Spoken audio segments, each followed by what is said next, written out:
Hello everyone, you're welcome to Sheet 2 Mathematics class. Into this tutorial today, we are going to be evaluating these exponents. Okay, so therefore we need the idea of indices here. Okay, so now from here I want to reduce this. Okay, so how am I going to reduce this? So I want you to recall that when you have root 8 can be written as root 2 dot root 2 then dot root 2. Okay, so root 8 can actually be written in this form. Okay, so which same thing as root 2, okay, all raised to power 3. So now when you have that, so now anywhere you see root 8 here, especially here, you are going to write it like this at the top. So this is going to be root 2 all to power what? All to power 3. Then we have another power here, so which is going to be what?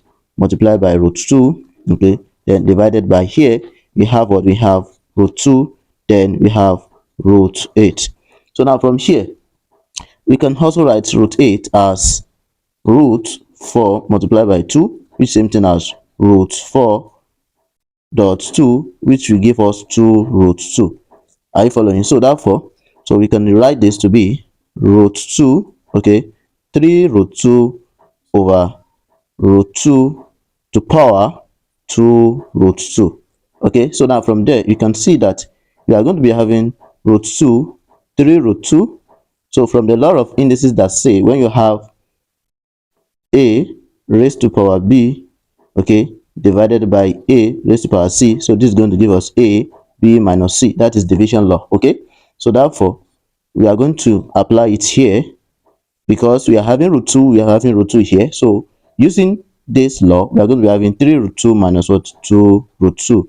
So finally we have root 2 to be raised to power 3 root 2 minus 2 root 2. We are going to be having root 2. So therefore we have what? We have this function, this expression, to be what? To be simplified in this form. So we have root 2 raised to power root 2. Thank you for watching. Bye.